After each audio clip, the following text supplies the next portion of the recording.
Hello friends, today we will discuss the history of coronavirus. From where the name coronavirus came और क्या 2019 से पहले कोई case था या 2019 में ही पहली बार कोरोना वायरस का केस सामने आया। तो स्टार्ट करते हैं हमारा वीडियो। फ्रेंड्स, अगर हम बात करें 1960 की बात अगर करें तो उस समय ये कोरोना वायरस नोन नहीं था। इसका स्ट्रक्चर वायरोलॉजिस्ट को नोन नहीं था। उस समय जो नॉन वायरसेस थे वो थे चूहे के कारण एक डिजीज़ फैली थी वहाँ पे। उस चूहे की जो डिजीज़ फैली थी उस वायरस का नाम था माउस हेपेटाइटिस वायरस। ओके और एक स्वाइन फ्लू उस समय फैला हुआ था। स्वाइन फ्लू जिस वायरस की वजह से हुआ था उसका नाम था transmissible gastroenteritis virus of swine. लेकिन उस समय कोरोना वायरस की स्ट्रक्चर नॉन नहीं थी। अबाउट 1965 में दो वायरोलॉजिस्ट थे, उनका नाम है टिरेल एंड बायने। ये दोनों वायरोलॉजिस्ट कहीं अपनी सिटी से कहीं बाहर गए हुए थे और जब ये अपनी सिटी में वापस आए तो इन्हें थोड़ा सा कोल्ड हुआ। तो इन दोनों वायरोलॉजिस्ट ने इस कोल्ड के पीछे का रीज़न जानना चाहा कि मतलब किस वायरस की वजह से मुझे ये कोल्ड हुआ है। तो उन्होंने माइक्रोस्कोप के थ्रू ये जो वायरस था उसका स्ट्रक्चर फाइंड किया और उसका जो स्ट्रक्चर उन्हें मिला वो कुछ ऐसा था।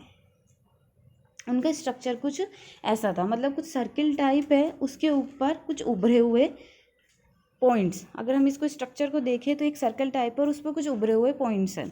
ठीक है, इन्हीं दिनों में जब ये बातें आ रही थी कि एक नया स्ट्रक्चर फाइंड हुआ है जिसकी जो पहले के नॉन स्ट्रक्चर से बिल्कुल सिमिलर नहीं है।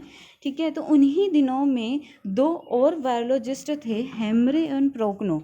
उनको भी थोड़ा सा कोल्ड हुआ और कफ हुआ। तो उन्होंने भी फाइंड किया कि ये किस वायरस की वजह से हुआ है, तो जब उन्होंने माइक्रोस्कोप के थ्रू उसकी स्ट्रक्चर देखी तो जो उसकी स्ट्रक्चर थी वो कुछ ऐसी थी। अगर हम इन दोनों स्ट्रक्चर को देखें, पहली ये स्ट्रक्चर मिली थी, ठीक है, उसके बाद में ये स्ट्रक्चर हमें मिली, तो अगर हम इन दोनों स्ट्रक्चर को देखें तो ये समहाउ सिमिलर है कि कुछ सर्कल टाइप है और कुछ पॉइंट्स उसमें उभरे हुए हैं, कुछ चीज़ें उसमें से, मतलब ऐसा लगेगा कि निकल के कुछ चीज़ें उभर कर आ रही है उसमें से। ओके, अब इन बायोलॉजिस्ट ने सोचा कि ये जो स्ट्रक्चर है पहले से नोन नहीं थी, एक नई स्ट्रक्चर हमें मिली है तो इसका नाम एक दिया जाए।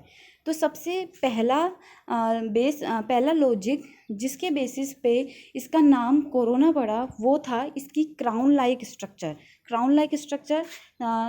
सपोज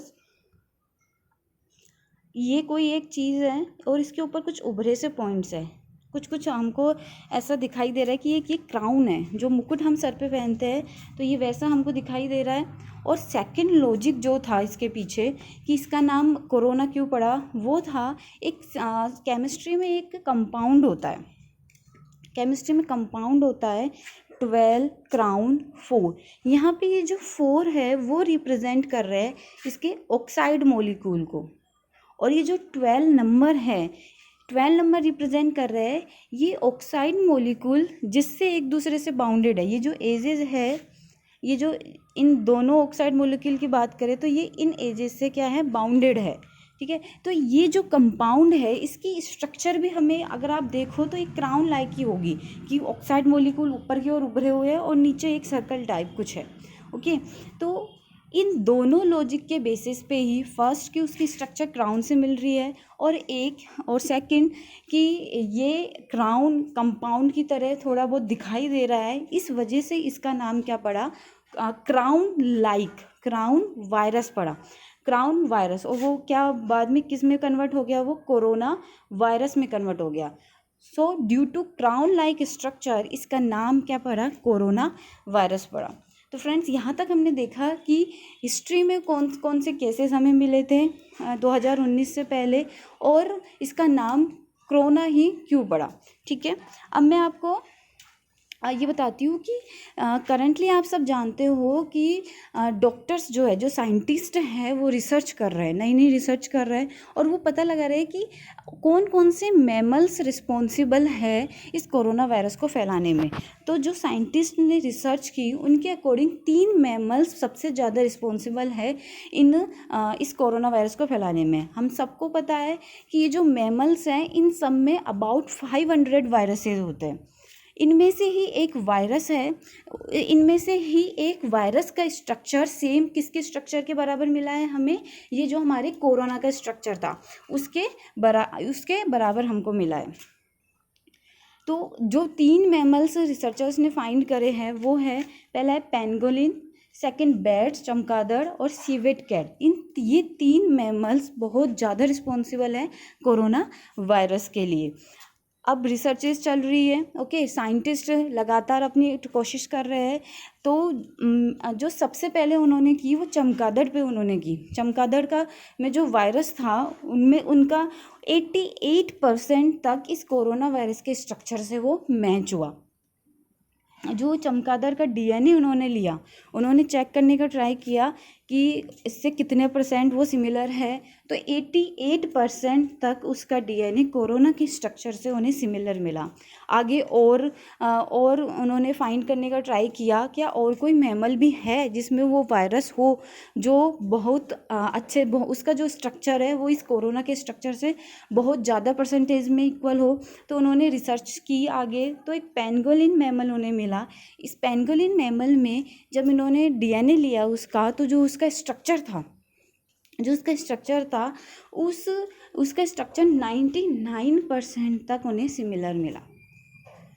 ओके फ्रेंड्स, तो 99% तक उन्होंने सिमिलर मिला। ये एक बहुत अच्छी फैक्ट उन्हें मिला है, क्योंकि ये रिसर्च उनको आगे काम आएगी इसकी वैक्सीन प्रिपेयर करने में काम आएगी, एंटीबॉडीज़ प्रिपेयर करने में काम आएंगी।